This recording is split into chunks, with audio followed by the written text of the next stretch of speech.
Hordoftoota keenya baga jiraattanii baga walitti dachaanii inshaallah akkamii fayyaa qabdanii jirtanii yoomshee jiraachuun fayyaadha ni jiru waa hundarrayyuu ni gahaa jechuudha. Addaa gonfaarisuun maal qabattee dhuftee maaliin dhuftee jettanii akkana eegani hin beekaa waan ta'eef sila kanaafuu adda akka dhufeeni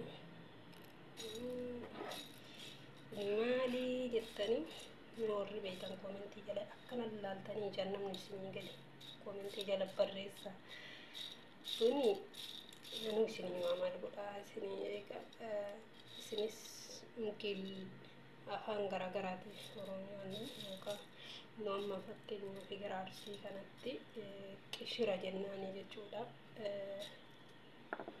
Buna qolli keessaa ba'e jechuudha, qolatu keessaa ba'e qishira jechuudha. Kuni qishira kuni maali? Ashaabni maaliif fayyada jettanii nama gaafattan yeroo baay'ee dubartii deettus ijoollee torii dhabuu itti dhufu dura gizee inni dhufuuf qophaa'u akkamitti akka dhuyidu inshaallah waliin ilaalla. Seeruma zabbuusaa jiraadhaa jettanii qishira qola bunaa namoonni dalagnaa ta'e qishira isiin kuni akka isiin gizee dhufe isiin ciisin lafa jala isaa dhuguu baay'istanii jechuudha. Hagaa inni dhumatutti boodaayyuu jechuudha. Hormaataawwan nama qulqulleessallee kana dubartiin deettillee akka dhiigni isii keessatti niitiin dhiiga baasuuf jechuudha. Akkasitti akka dubartiillee jechuudha haganuma jechuudha. Matanatu bayaa jechuudha. Kun waa hunda qaba. Qorumfuutii waa hunda qaba jechuudha. Wantoota amma sinnaqee qishira qofa of keessaa dhabe malee hunda qaba kun jechuudha. Keessatti ijoolleen ta'inna kun mana arabaa kamiyyuu waan jiruuf baay'ee nam tokko baay'ee rakkisaa dhukkubuu qofaaf odoo hin taane fayyaa hormaata keessaniitiifuu akka dhiigni isinirraa bahutti qulqulleessutti jechuudha. Akkatti qulqulleessutti himaluu idanii jechuu barbaadeeti. Akkasii obboleeyyan ta'ennaa wannuma mana arabaa keessa jirutti akka hin miidhamne yeroo baay'ee waan dhoofaa gizee ture laguutti waan dhoofaa ijoollettis akkanatti bitadhee deemaa laalu qishira jechuudha. Wannuma mana keessan keessa jirutti dhibee ofirratti fe'an ta'inaa jettanii jedha aduu odoo hin taane wantoota ho'aa jechuudha. Wantoota kamiyyuu haa ta'u waan mana keessaa qabdanitti fayyadamaa jechuudha. Liyesuuna jedhanii akka afaan kennaatti hin beeku kanniin sirritti itti fayyadama. Wanuma ho'aa itti fayyadama. Amshee gizeen inni as gargalu jechuu baatii fi dhumaatti jiru gizee inni as gargalu yeroo kamiyyuu nama garii baatitti nama garii kutee dhufaa hin beeytanii sirritti itti fayyadamtanii jechuudha. Waan ho'aammoo fayyadamuun barbaachisaadha marraa jechuudha. Akka maaliif inni hititee achitti nafni baatii irra baatitti hafaa salaata keessanillee gadi dhiqannaa isiniif akka mijeessutti sirritti qulqullaa'uu akka isa barbaachisu citaa akka hin deemnetti jechuudha. Akkasi qulqulleessitanii jechuudha.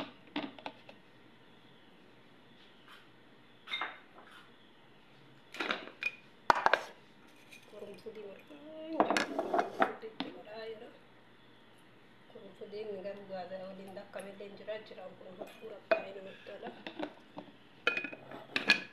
Sukkaara ittiin godhan ammoo sukkaara itti gootan namni gariin yookaan jaalatu. Walumaa galatti sukkaara maleellee oduuteen wanni miti sukkaaruma malee dhugamaa wanni kunneen jechuudha. Amshee maali haphii isinii ta'udha. Odoo yabbuun taane yoo yabbuu ta'e kokkee keessatti isinii hadhaa yookaan dhangaggaa'aa jechuudha. Dhangaggaa akkasiitiillee miti wanni qishiraati waan ta'eef bunni yoo yabbate nama tokko yabbuu jaalata malee wanni miti. أو لما قالت سين حبي صوتو سين الربر باتشي ساي جودا حبي صوتو سين الربر أما واللبوتي تكتي تعطي وما تكشو دالا قد جشودا يرو ترو إلا قندو فقالله جانا بران لبن أكست فيكا جشودا الحمد لله قراكي يا فياتا نمشي فيا وفي إيكون نمني كلنا وفي إيكون باي برباتشي سادا ما لفوني متانسا garaa wanni qulqulleessaa jechuudha. Hormaata wanni kana guutuu qulqulleessaa waan ta'eef sirriitti wantoota akka ashaabaa kanneen sirriitti itti fayyadamaa isiniin jedha. Kana qofatu na jala dhume sirriitti sila isin isa ifa godha jechuudha. Akkasii kun amma gosa sadii waa sadii jechuudha. Wanti qishu keessa jira wanti. Waa sadii akkasii obboleeyyan teennaa mana teettanii aduu odoon taane bakka dalagaatu haa ta'u mana keessan keessa haa ta'u wantoota silaa isin fayyada jedhu asirratti ilaalaatiin wallaahi sirriitti itti fayyadamaa isiniin jedha. Anis obboleeyyan xiyyataa manatti akka rakkanneef dhaamsa dabarsaa jira waan ta'eef waan ofii kiyyaatti fayyadamu isiniif dabarsaa waan ta'eef sirriitti itti fayyadamaa isiniin jedha waani.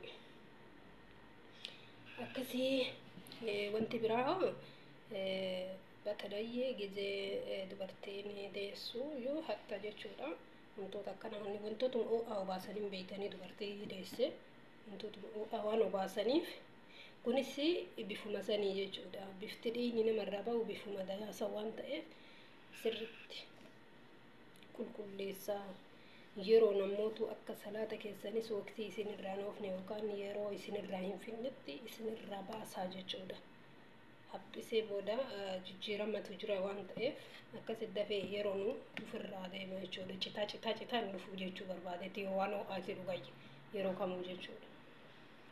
Akkasii obboleeyyan teeyyaa viidiyoon kiyyaa inshaallah akka isinitti tolu abdii qaba waan ta'eef akkasii viidiyoo hunda isaa laalaatiin yoo wantoonni naagisni yookaan wantoonni mush isin qirjedhu akka ta'u ta'e akkasitti barreeffama na beeksisaa laayik sheer sabskiraayib gochuu waliif sheer gochuu nu jajjabeessuu hin irraanfatinaa isiniin jedha.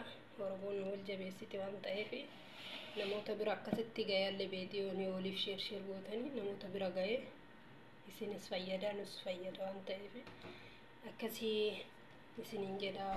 waan ajabaannu haa wal jabeessinu haa